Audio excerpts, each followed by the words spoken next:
everyone. Hi, this is Mitali. Welcome back to evidyarthi.in. Now we are moving towards question number 2. अब question number 2 कैसा है?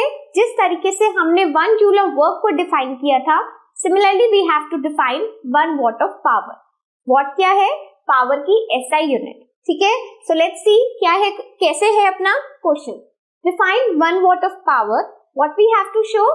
1 watt is the power of an agent which does work at the rate of 1 joule per second. यानी कि हमने इससे पहले जब power का एक्सप्रेशन पढ़ा था, तो व्हाट वी हैव लर्न कि वर्क अपॉन टाइम हमें लेना है टू कैलकुलेट पावर. तो वही बात हुई, हमारा जो वर्क है it is always represented in joule and time को हम अपने सेकेंड्स में रिप्रेजेंट करते हैं.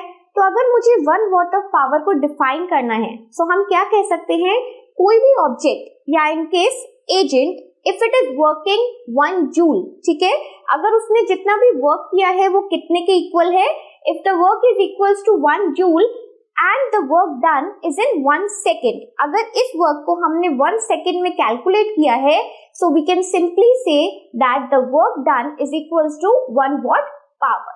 ठीक है, सो अगर 1 जूल के वर्क को 1 सेकेंड में किया जाता है, सो उस ऑब्जेक्ट का या फिर उस एजेंट का जो पावर उस वक्त मेजर किया जाता है that is equals to 1 watt. ठीक है, so I hope you have understood this concept of power. आपको इसका definition, then how we have to define the 1 watt power, because ये जनरली क्वेश्चन जो है आपके 1 या 2 मार्कर्स क्वेश्चन में आते ही है.